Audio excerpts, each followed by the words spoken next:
Welcome to your Daily 5 for Wednesday, May 22nd, 2024.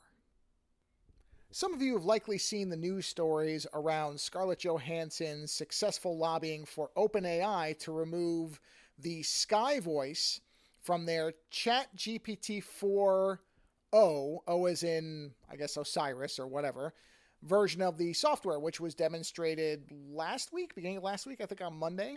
And when the lead up to that to that announcement, was Sam Altman, the CEO or the head of, I don't know, whatever, the head of OpenAI, the chairman of the board, whatever his title is, using the word her as one of the promotional kind of terms for it, which of course refers to the movie Her, in which Scarlett Johansson and Joaquin Phoenix are basically, Scarlett Johansson is playing an AI that becomes sentient, and Joaquin Phoenix is playing a lonely individual who falls in love with the AI. And so this was a very end, Scarlett Johansson has stated that OpenAI came to her to get her to get her voice to use for this product. And when she said no, they just went ahead and got somebody who sounds exactly like her, or more likely is a blend of her voice. Just there's just so much of it that you can just go get for essentially free in the way AI people think, and blended it with some other actress's voice who, it's very funny, they don't want to name.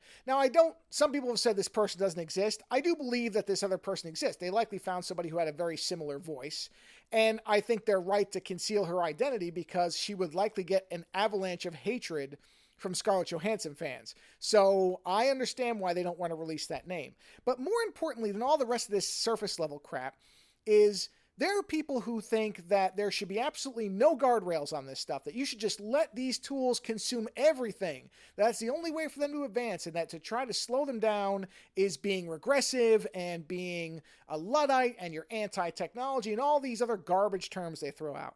And the problem here is not the tools. It's never been the tools. I've said variations on this over and over, and so have others, and it remains the most important point to make about these things is it's not the tools that are the problem.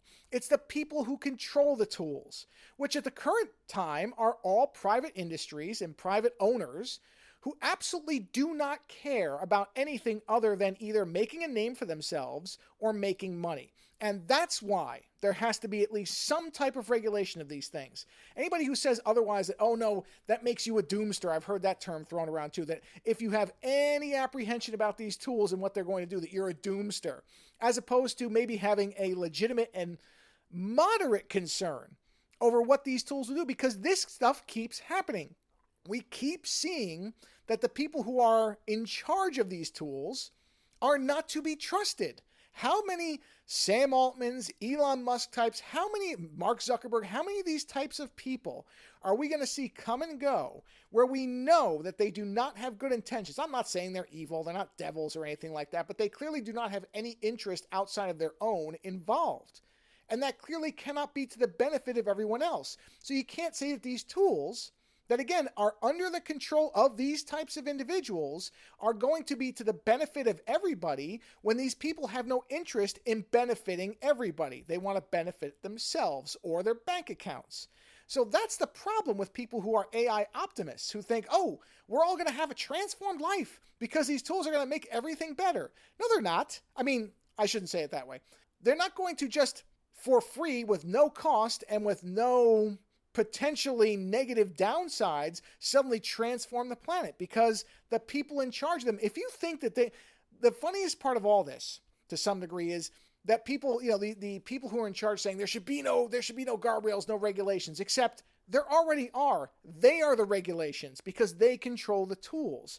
And again, how many of these stories do we need to see? How many times do we have to see that the people with the levers of power do not have the public's best interest in place before we start saying maybe there should be at least some type of scrutiny of what's going on here, some type of limitation done on what these tools can and can't do, or at the very least, maybe just a bit of oversight by a broad spectrum of people with diverse interests to make sure that we don't have a Sam Altman, Elon Musk, Mark Zuckerberg type that are suddenly in control of something that we're all relying on.